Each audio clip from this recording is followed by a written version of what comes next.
वस्सलाम अलैका या रसूलल्लाह व आलिका व सहाबिका या हबीबल्लाह सलातु वस्सलाम अलैका या नबी अल्लाह व आलिका व सहाबिका या नूर अल्लाह। आखे नौशा कादरी तू सुन सचियारा, किया मन्ने प्यो दा सो पुत्तर प्यारा। हुक्म शरा दा मन लै मुर्शद फरमाया, सुद्धे राहे चलिया कई राह बुलाया। कम न होवे शरा बिन दीन दिनाई, बा शरीयत मनिया कई फकराई।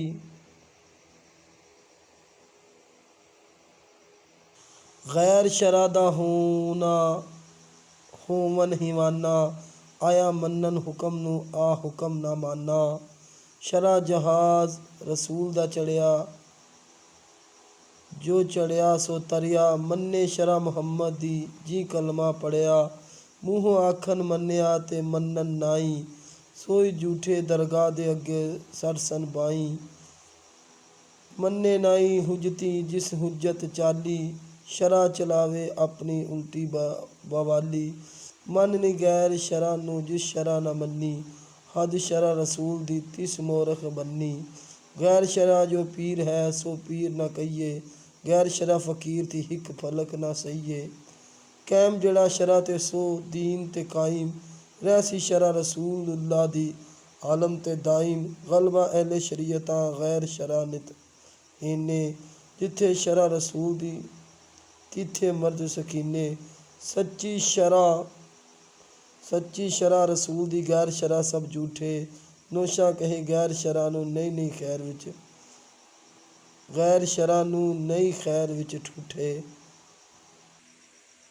सच्चा एक खुदा जिसदा सब बना, सच्चा दावेदार होर दावेदार कूड़ यार। नित ना कोई रह दावा बन बै, कुल पैगंबर पीर मन गया तकदीर। गै ला दावा हो इत्थे रियाना को, शेख मशाइख खाक अंदर गोरो गो साई राख। ओ दब्बे मौत दे जाड़े जड़े, गै वड़ियाइयां करके उड़क गै दुनिया तो परे। आजजी उठ तरकार ओ दावा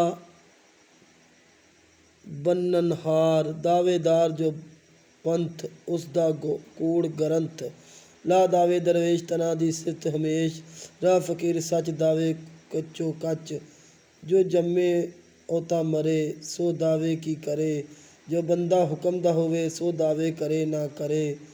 जां पिया वैर दा वस गई फकीरी नस, जे ना समझे गैर तां क्यों पावे वैर। गैर फकीरी ना वैर फकीर नाई, जे दावा ता वैर वैर ता आया गैर। दरवेशी तौहीद दरवेश नित ईद, दरवेशां नू सुख दुनियादारां दुख।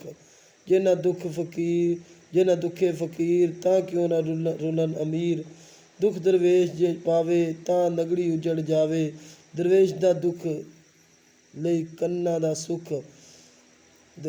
दरवेश दुख देगै सै नित दुखी पै, नौशा कहे फ़कीर डरन पीरों फ़कीर। सुबहान अल्लाह। कलाम नौशा पाक सुनने वाले आशिकीन औलिया कराम चैनल को सब्सक्राइब कर दें। अस्सलाम वालेकुम व रहमतुल्लाह।